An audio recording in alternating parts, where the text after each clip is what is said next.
alors suñu gan ni ñu leen ko doon waxee ci suba ba tey Blaise Niang la président commission juridique ASC Lébou gi ñu ngi lay nuyu di la ziar monsieur Niang di la dalal jàmm. asalaamaaleykum. waaleykum salaam.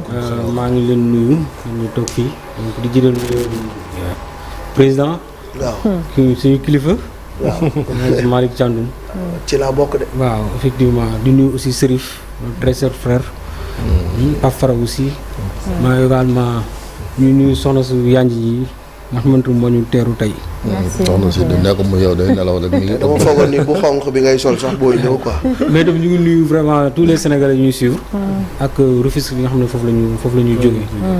merci beaucoup merci monsieur Niang alors ni ñu koy waxee boobu ba léegi am na ñeenti supporters yu ASC Lébou gi yu bokk ci 18 supporters yi ñu teg daan démb ca Maroc El Hadj Malick ma bàyyi la nga tàmbali. waaw d'abord masawu leen ci li nga xam ne dal na ci seen kaw. di masawu seen njaboot parce que ñu ci bari ci ñoom seen liggéey taxaw na ay soutien de famille la ñu mais verdict bi daanu na démb lan la ñu mën a jàpp ci ñeenti supporters yi nga xam ne ñoom ñooy waa Lébou gi donte groupe bi ëpp na loolu ndax ñëpp rek ay sénégalais lañu ay supporters lañu. waaw effectivement donc dañu leen remercier d'abord ci occasion bi ngeen ñu permettre pour ñu mën a waxtaan ak sénégalais yi donc wax leen également lu bëri ci mbir mi nga xamante ne moom moo xew.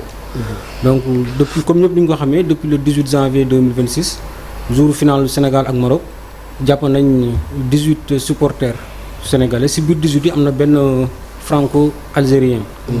waaw bon un mois après donc plus lañu la ci par exemple le gouvernement sénégalais doit communiquer en la personne du ministre de l'intégration africaine et des affaires étrangères donc moo ci wax devant l'Assemblée nationale. après quelques minutes après ñu gis fédération doog ci wax donc ñu jàpp ne loolu dafa yéex un mois après ñu jàpp say doom yow waxoo ci loolu noonu dafa yéex trop et il a fallu que ñun ñu dépêcher 2 personnes au Maroc kenn ki président Babacar Ndiaye moom moo ko yóbbu keneen ki ñun ñoo ko yóbbu donc de par nos propres moyens. keneen kooku nag ki ma mujjee wax nii mook benn détenu bi ñoo bokk ndey ak baay parce que Maroc dafa am particularité soo bokkul ndey ak baay ak détenu bi doo ko mën a gis. doo ko mën a gis waay. donc kooku fi may wax ak yow nii il est le seul à pouvoir voir ces détenus là donc ñeneen ñi fa nekk ñëpp gisuñu détenu bi donc mënuñu la wax lii ak lii la ñuy dund kooku moo la mën a wax fu mu toll nii détenu yi lii ak lii la ñuy dund la preuve bu mu leen gisee le 12 passé. mooy bi ñu taxawoon devant bi ñu waroon taxaw bu mu génnee la représentation diplomatique qui était là-bas ak les membres du consulat ñëpp si moom lañ doon laaj information di ko laaj ñii nu mu demee foofu lu ñuy dundee et tout moom moo leen wax li ñu soxla foofu moom bu mu génnee moo leen wax ne ñii dañuy soxla xaalis par exemple pour lekk. lu mu leen wax ci condition de détention yi. waaw condition de détention yi li si wax mu gën a récent mooy démb bi ñu leen àttee ba pare bañ jox leen verdict bi ñoom ñëpp à l'unanimité supporter dañu yuuxu ñu wax ne ñoom waxal leen ñu sénégalais yi ne ñun dañu sonn bu mu leen bett boo leen déggee ne am na benn détenu bu dee fi am na benn presse française bu ko relayé information bi bu ma leen wax nii donc à l'unanimité loolu la ñu wax ñi fa nekkoon également devant l'audience mën nañ ko témoigner ne ñoom dañuy souffrir te bu mu leen bett ne bu ñu déggee ne am na kenn ku faatu si ñoom. donc loolu c'est quoi dañ lay torturer wala condition de détention yi ñoo jàll. ñuy wax seen prison yi dañuy wax ni norme européenne la et cetera. Qu'en est-il exactement? On disait même que cellules yi ñoom ko teg seen cellule jaxase wuñu leen ak détenu Maroc. waaw xam nga loolu tamit moo dafa bëri ay informations yoo xamante ne nii bon jàpp naa du dëgg daal par exemple l'avocat bi nga xam ne moom moo si doon wax lu bëri moom doon wax ne au début ñoom sax nekkuñu prison information yi ñëpp dégg nañ ko ñu ne ñoom ñu ngi si ab camp leen def kenn dugal leen prison. alors que il a fallu que li ñuy wax Alpha Dem mooy ki ñu fa yóbbu ñu xam ne ñoom dañ leen répartir dans 2 prisons. ok donc bu ñuy wax Erzat 1 ak Erzat 2 lañ nekk ñoom ñëpp. ci biir prison lañ nekk ku nekk sa chambre mais ku nekk yëre bi nga soloon benn yoon nga changé yëre te Alpha moo tax ñu xam loolu noonu bi ñu leen jàppee si après si ëllëg sa la leen consulat bi yóbbuloon ay yëre mais foofu la yem après. verdict bi démb ñoom ñeenti supporters yi ñuy gis nii lan lañ leen teg comme daal. waaw ñeenti supporters yi nga gis nii donc kenn ki moom moo si am 6 mois. te mën nga leen a lim. moom mooy Tidiane Niass moo sol mbaxane mi nii moo sol casquette bi en casquette bu noir bi. mu def version rouge si kaw. mooy à gauche. à gauche nii Tidiane Niass waaw moom lañ teg 6 mois. moo joxoon ñaari baaraam bi. voilà Tidiane moo nekk noonu. moom 6 mois la suñu jël. 6 mois waaw. moo def nii quoi. moom lañ def 6 mois. waaw ñeneen si des ñëpp ku nekk 1 an lañ la def. non. waaw ñoom ñett ñi si des ñëpp ku nekk 1 an. gën a diis kon. ku nekk 1 an borom beere rose bi moom nu mu tudd. kii moom mooy Mamadou Diagne. Mamadou Diagne. waaw moom 1 an lañ ko doon. 1 an lañ ko. kii teen du bopp bi nii. Saliou Diop. waaw kii mooy Mamadou Kora Ngom. ñii lañu basé wu pour doo leen 1 an. waaw xam nga ñoom dañ leen di ne dañ def hooliganisme. hooliganisme mooy ne yow da nga ay comportement yu bëri la yoo xamante ne mën na am. mën na trouble violence wala agression lañ indi. mais ñëpp gis nañ aussi li xew ci stade bi. gis nañ ñun suñu góol ñu koy diri di ko xëcc. loolu lan la loolu trouble la wala c'est un acte violent mais loolu pourtant kenn jéemu si dara. ça ils étaient dans la réaction plutôt que dans la provocation ñoom seen supporters yi. donc du ne que ñoom ñoo provoqué affaire parce que dañu gis lu nga xam ne jaaduwul di diri seen ay joueurs di sàcc seen ay serviettes di leen def naka su dul noonu moo tax ñu jéngu. effectivement donc man li may wax nii sax jàpp naa ne kenn ku nekk fii stade bi mën na ko wax. ñun ñëpp gis nañ li xew ci stade bi. mais ñeenti et kenn ki njëkk a dóor. kooku c'est un Marocain. c'est un Marocain voilà ñoom moom dañoo épargner seen bopp daal ñuy dóor li ñuy dóor. mais ñii nii kenn ku ci nekk soutien de famille ma comme ni ma ko waxee woon ñoom seen situation maanaam nan la demee dañ ay liggéeykat lañu wala ay chômeur la. non effectivement ñii ñëpp dañuy liggéey. Tidiane Niass mii. day liggéey moom mu ngi direction des douanes. ok waaw kii Kora Ngom mii. kii moom c'est un agent municipal. ñaar ñi si topp c'est des ouvriers. mooy Mamadou Diagne ak Saliou Diop. d'accord mais est-ce que bi ñu leen tëjee ba léegi am na maanaam assistance bu nga xam ne ñoom lañ doon jëriñ seen njaboot am na ñu leen fa taxaw. loolu laa bëggoon ne. voilà donc ñoom ñii c'est des soutiens de famille. ñu am ay yaay yoo xamante ne nii si ñoom lañ yaakaar. ñii nekk ay mag ñii feebar. am si ñu am ay jabar. seen jabar yi ñu ak seen jabar ñu am njaboot ak ñoom. ñu war a jàngi école ak ñu war a dund également parce que dañ ñaanoon juste permission pour mën dem supporter ñooñu noonu. bi mbir mi amee ba léegi nii état du Sénégal amul kenn ku mu dépêché pour mu dem seeti les familles des détenus xool lu ñuy dundee amul benn autorité fu mu toll nii bu mun a taxaw wax ne dem naa seeti famille wala xam naa sax fu ñu dëkk li am mooy ne bi ñu ñëwee ci lendemain ba le ministère des sports dafa convoquer les membres des familles bu nekk mu convoqué fa kenn bi mu demee son chef de cabinet moo leen recevoir dalal leen ne leen état mu ngi ci affaire mu ngi gérer et tout. bu mu waxee loolu aussi ñi ngi seen xel dal. mais bi ñu toogee quelque temps également ñu gis ne ñu ngi reporter les audiences gis également les interventions récurrentes de bi avocat bi xam ne moom moo siy wax bi ñu ko xaymaa ñu toog jàngat ko xam ne am na y a des non-dits et ces non-dits là ont été révélés par notre membre qui est dépêché au Maroc. Donc il faut que actuellement les Sénégalais ñu xam ne ñii dañ leen seetaan pourquoi am na dañ leen seetaan. Qui a amené la délégation officielle? C'est le ministère des Sports. moom moo yóbbu la délégation officielle des supporters. Mais le ministère des Sports n'a pas pris d'avocat pour ces supporters-là. Mais c'est dans votre télé, hein, à travers votre télé, que Maître Kabou a dit qu'il a été engagé par la fédération. Te jour boobu muy wax aussi il a été engagé comme conseiller. Je l'ai bien écouté. Non, conseiller ak avocat ba léegi mën a xam nga lu tax ma wax loolu c'est important.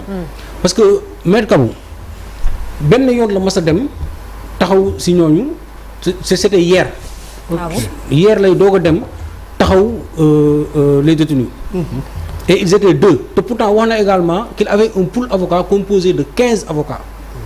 te démb ils étaient 2 à l'audience alors que le 12 nos compatriotes ont déjà été entendus le 12 passé sans leur avocat. Le 29 également, le 29 janvier le juge bëggoon leen àtte laaj leen est-ce que pare ngeen pour ma àtte leen à l'absence de votre avocat. Nos compatriotes ont répondu non ñoom ñu ne non duñu leen àtte sans leur avocat. Donc pare woon nañ pour àtte leen bu yàgg. Mais en réalité la réalité c'est quoi? C'est que il manquait d'assistance juridique. C'est ça la réalité. Et puis Bakary Cissé lañ doon wax. Bakary grève avocat yooyu ñuy wax ça n'a jamais existé. Ah bon. Non mais c'est l'information qui a été véhiculée. Ok. C'est l'information qui a été véhiculée par l'avocat. Tout le temps man j'ai essayé vraiment de d'éclaircir di envoyer mais malheureusement avec sa ce que vous dites est grave parce que loolu dans l'opinion nationale et internationale li ñu jàpp mooy li retard de procès bi mooy la grève des avocats bi nekk au Maroc.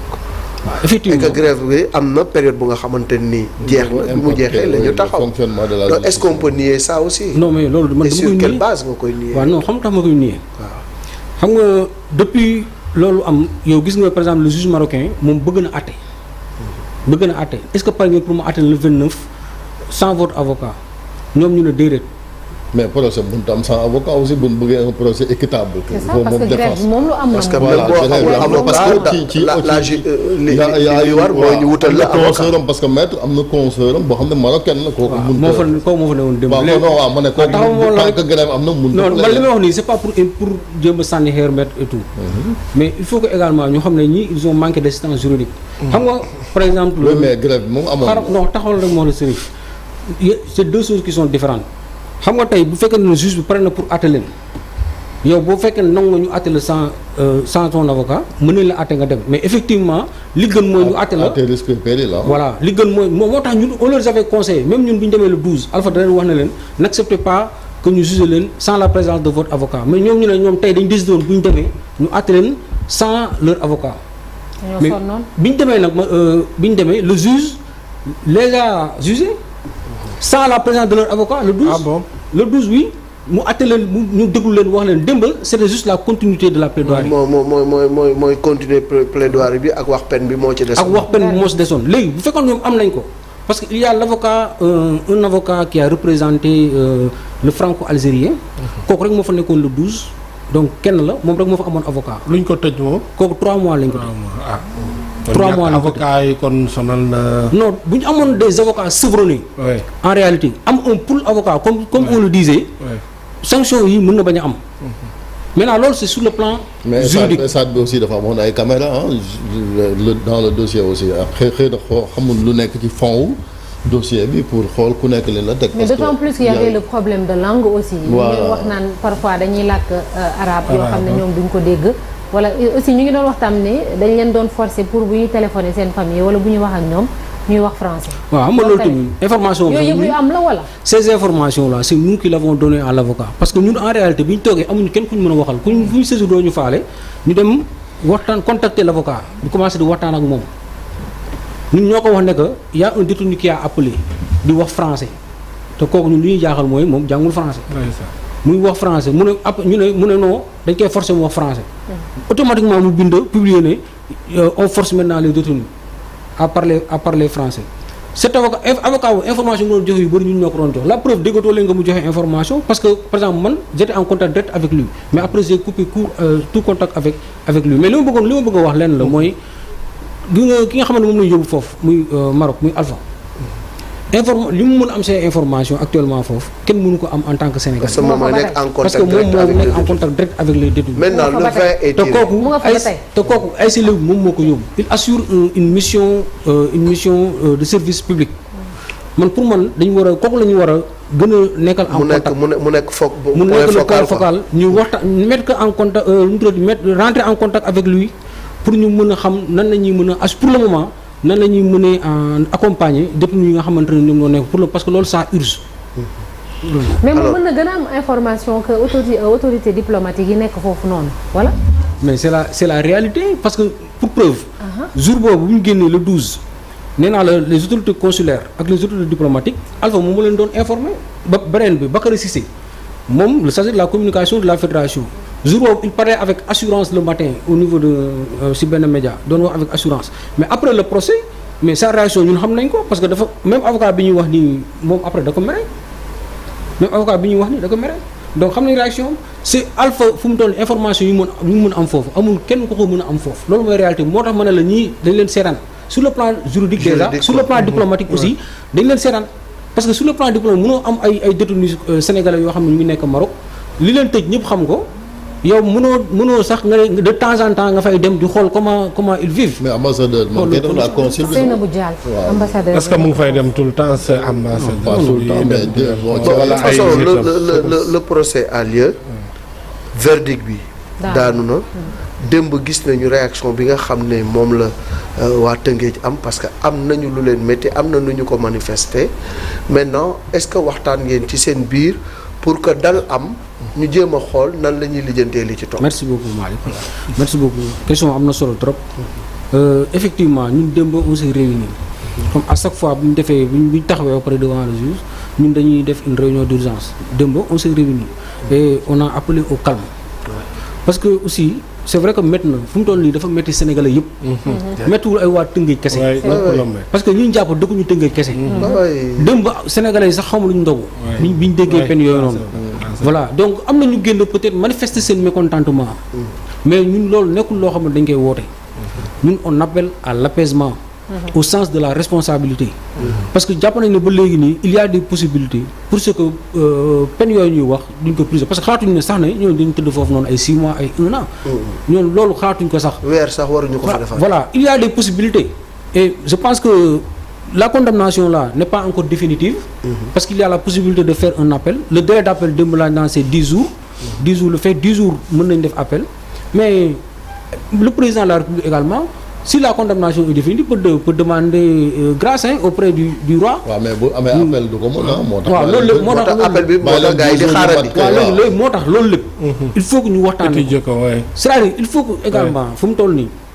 gis nga ñuy wax ay commission de gauche à droite ñi ñoo war a dem mbir mi ñi nga xam ne ñoo nekk ci biir ñoom ñooy dañuy xool ñooñu waxtaan ak ñoom. ñu xool quelle est la meilleure posture à prendre. parce que bu fekkee état dafa toog rek de son côté. ne communique pas. ñun aussi bon ñu xam fan la ñuy taxawee donc appel est-ce que moo gën wala gënul est-ce que dañuy bàyyi 10 jours yu jàll ñu def demande de grâce je pense que loolu c'est important il faut ñu xool fan la ñu mën a demee. waaw te loolu état moom moo leen mën a orienter. taxawu leen ba ngeen xam lan ngeen war a def. c'est ça ngeen war a mën a jël actuellement. mais loolu état ne bu leen def appel bàyyi leen ñu lijjanti ko ñu xam bu fekkee ni ñoom. dañ leen di bàyyi ngeen continuer seen bataille juridique aussi ñu xam. loolu waxtaan la mënuñu toog rek ni pat aussi. loolu waxtaan la. il faut ñu waxtaanee ko xool quelle est la meilleure posture est-ce que dañu war a def appel non ñu ne non bon attendons ñu bàyyi appel bi jeex ñu def ñu demander grâce ñu bàyyi leen utu. il y a également bon yooyu sax bëgguma ko wax parce que ay vraiment la convention là judiciaire qui existe entre les deux pays. te ñu ratifié ko au mois de mars 2025. qui permet vraiment aux détenus sénégalais qui sont condamnés là-bas au Maroc de purger leur peine au Sénégal loolu xalaatuñ ko sax quoi.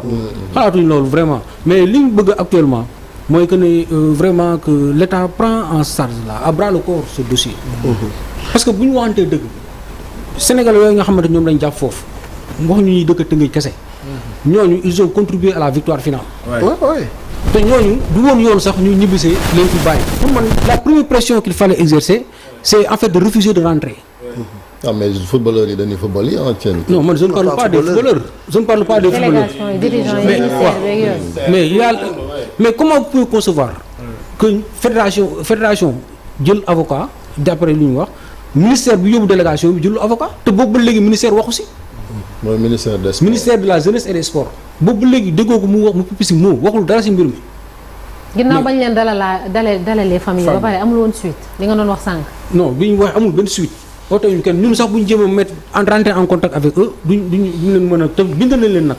on a écrit le ministère des sports le ministère de l'intégration africaine et des affaires étrangères bind nañ primature. bind nañ fédération secrétaire d'État Sénégal de l'extérieur. na leen ñun li ñu bëgg lenn kese la moo ñu toog waxtaan ak yéen si dossier ngeen wax ñu lu ngeen siy def. mais y a pas comme ni nga ko waxee y a pas que les supporters de Lebougui gi il y a le 12e Gaïndé est-ce que yéen a ngi travailler en synergie wala yéen da ngeen jël seen yoonu bopp en solo pour régler le cas de vos 4 supporters. merci beaucoup Malick encore pour man loolu c'est important parce que lii problème Sénégalais yëpp la. il faut une synergie. c'est pourquoi ñun acte bu ñu def on les a informés invité leen 12e Gaïndé par exemple bi ñuy def suñu veille nocturne wi dañ leen invité 12e Gaïndé ñoom dañu répondre formellement que ne ñoom non comme ils avaient dit. non ay zélé seen activité loolu moom erreur la defuñu dara ñoom dañuy toog defuñu benn activité loolu la ñu wax. waa Casa Sport ñoom répondre ñu ne ñoom. ci ay supporter ji dem stade Ouais, yooyu. mais- wax tànk ñee génn ñu. lépp lañ bàyyi nee nañ. non loolu du yoon. lépp lañ bàyyi même pour ñoom seen manifestation li ñu ko jàppee mooy ñoom dañuy toog benn place noppi ñoom la ñu jàppee manifester seen mécontentement peut-être wala leur soutien. Ale Casa également ñoom ils ont répondu montré que ne ils sont vraiment solidaires avec nous que ne ñoom bëggoon lañ ñëw assister mais distance dafa sori moo tax duñu mën a ñëw mais ñun combat bii nii du combat wu par exemple ay waa benn parti kese. lii c'est un combat de tous les Sénégalais. encore une fois je remercie même la presse sénégalaise. parce que tey combat bu tolloo fii c'est grâce à elle. parce que ñoom ñoo si jàpp vraiment pour ñu bañ a fàtte ñi nga xamante ne ñoo suñu frères yi nga xam ne ñoom lañ jàpp fa leen Maroc. tey s'il y a eu vraiment tey jii ñii di si wax mu am benn télé bi c'est parce que il y a eu la pression. la ñu wax dëgg li ñu wax naan y a les démarches diplomatiques et tout mais ces démarches diplomatiques là n'ont rien réglé.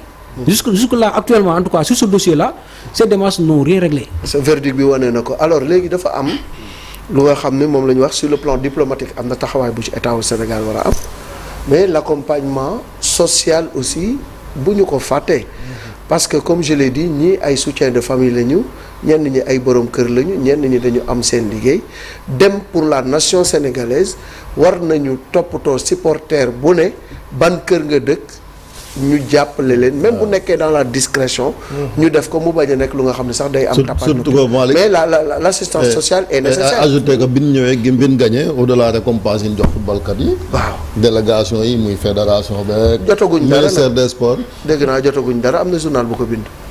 loolu les échos ko bëggoon mais loolu yàgg na.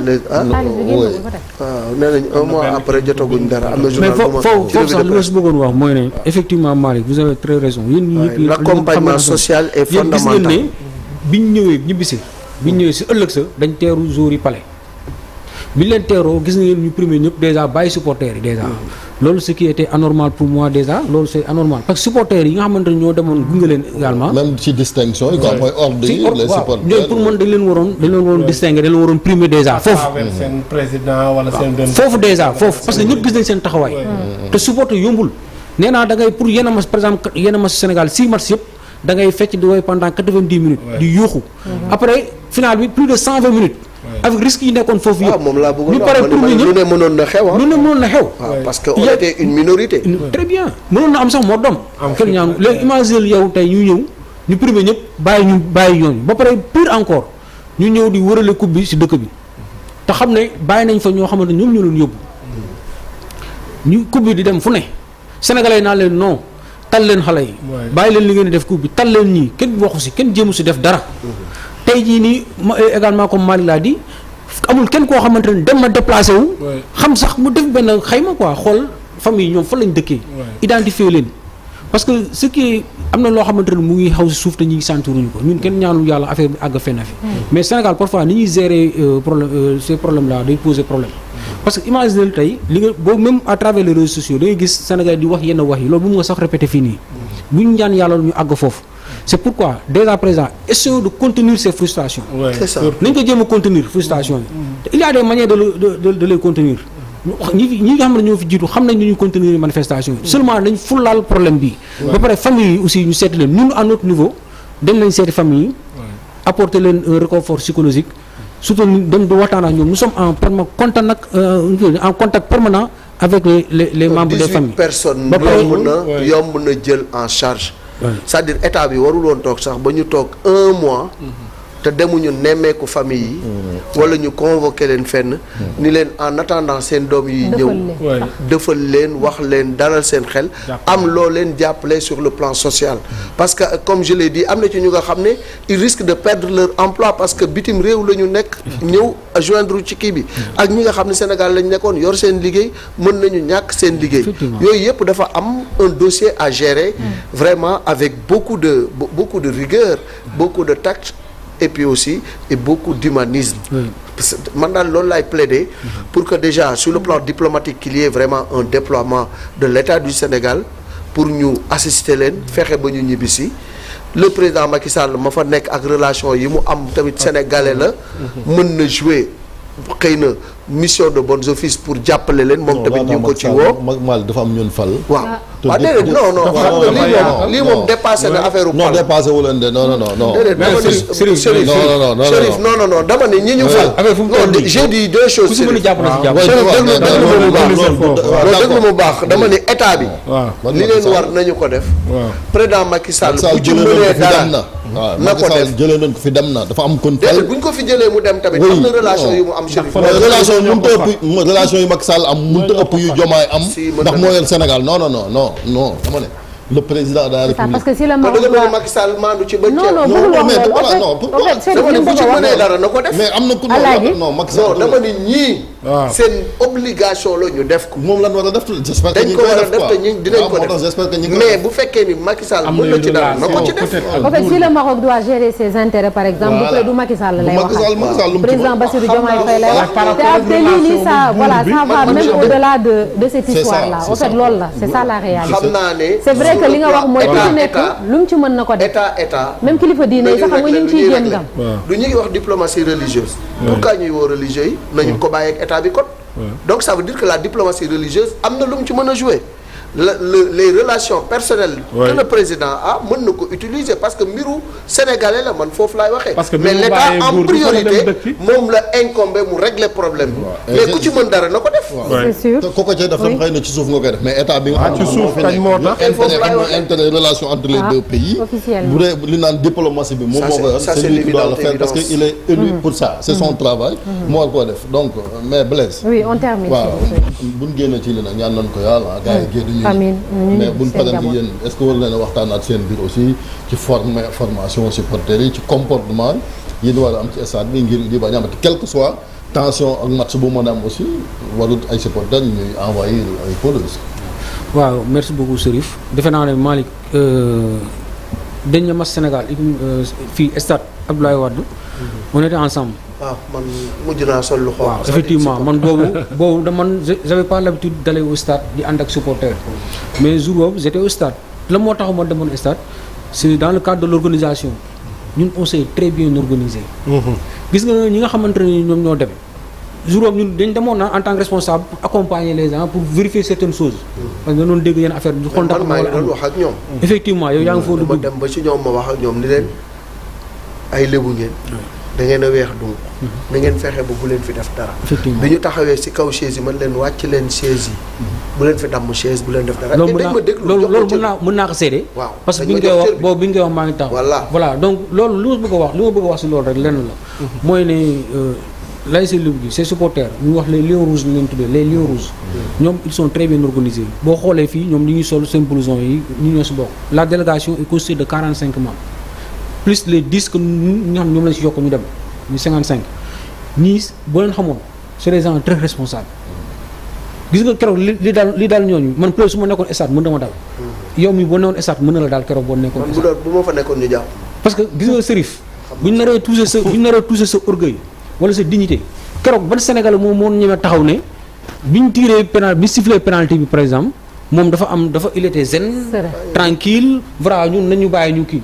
Chérif man xaw ma comment vous avez réagi jour boobu noonu.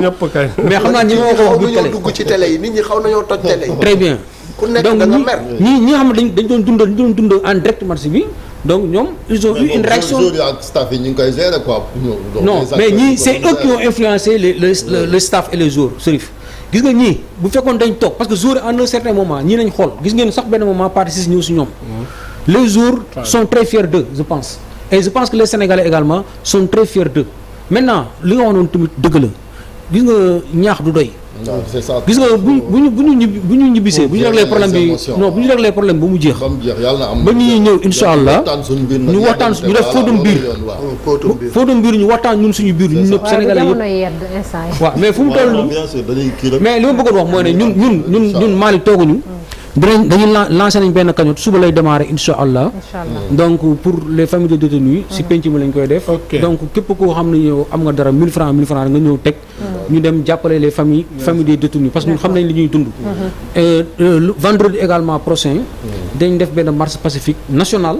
nañ ko def fii place de l'Obélisque parce que nous ce que nous voulons c'est quoi contenir les colères contenir les frustrations parce que gis nga bu fekkente ne marche yooyu defuñu ko wala kii et tout génnewuñ la nekk génn nit ñi dañ mën nañ def yeneen genre manifestation voilà fi ngay waxee man moo tax may artu boobu ba léegi voilà la communauté sénégalaise vivant au Maroc dafa am importance seen sécurité aussi ñun war nañ ko xalaat bu ñu déverser suñu colère ci benn marocain bu fi nekk déjà bu ñu indi benn jafe-jafe diggante ñaari réew li ñu naqari nag war nañ ko mën a manifester fu mu ñu neex ñi fi nekk sax de seen yoon bu mu am débordement bu mu am benn violence nañu xool nu ñu koy lijjantee il y va de la sécurité de nos compatriotes qui sont nombreux là-bas moi je parle en responsable du ma jiital xol bu tàng du ma jiital lenn damay jiital affaire yi maanaam ramification yi mu mën a am ak conséquences yi mu mën a am ñun dañoo yàlla may nañu ñu dund tuuti am na lu ñu fekkee ci réew mi diggante Sénégal ak Mauritanie am na lu ñu fa fekkee